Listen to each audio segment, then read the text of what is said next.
Trump breaking news. Former President Trump and Vice President Biden argue once more. As Americans choose whether or not to vote for Donald Trump or Joe Biden in November's presidential election, both candidates have made gaffes in the last day. There are two videos online that show both men fumbling their public speaking. Trump seems to have confused the dates of the Michigan GOP primary with Thanksgiving Eve in one of them. In his remarks to reporters regarding the planned aid shipment to the European nation, Biden seemed to conflate NATO with Ukraine, posting a video from the far-left news site MeidasTouch. Trump urges his Michigan rallygoers to cast their primary ballots on November 27, the evening before Thanksgiving.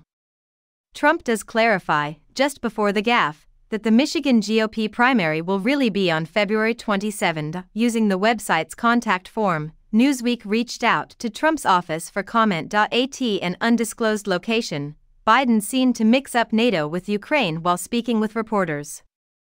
Biden made the following statement regarding the ongoing impasse in the House of Representatives over a $60 billion foreign assistance package, a portion of which would be allocated to Ukraine. It's about time we make Congress come home and pass the legislation funding NATO. There is no NATO membership for Ukraine, in the wake of Robert Hur's report earlier this month, which probed Biden's handling of classified government documents during his tenure as vice president to Barack Obama. Critics of the current president have voiced their belief that Biden, at 81 years old, is too old to seek re-election. In 2022, his house and personal office were the locations of the discovered documents. Although the investigation did not recommend criminal charges, it did describe the president as an elderly man with a bad memory who was unable to recall the dates of his son's death or his time as vice president. Both Biden and the Obama administration have denied the allegations. Trump, 77 years old, has also been the target of comparable criticisms, albeit to a lesser extent than Biden. Despite the former president's likely third nomination, his opponent Nikki Haley has used ageism to rally Republican voters behind her campaign in November. In her speech in South Carolina, the former United Nations ambassador's home state, Haley blasted Biden and Trump for being too old. If you look back a few months, I stated it all along, Joe Biden will never be president. If you take a look at the events of the past few days, you will understand exactly what I mean.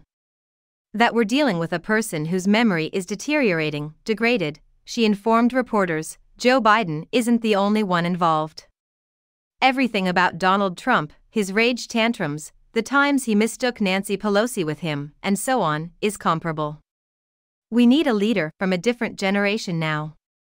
The party that nominates candidates in their 80s will be the one to take the presidency. Half of all Americans think Biden and Trump are too elderly to be president, according to a January ABC News/Ipsos survey that came out in February.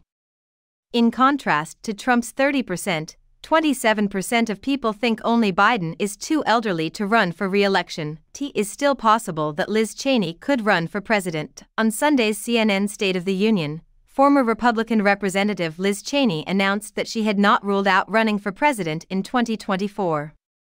"I haven't made any choices about it yet, but I'm going to do whatever is necessary to stop Donald Trump," Cheney said in response to CNN anchor Jake Tapper's question on whether the former congresswoman has ruled out running for president.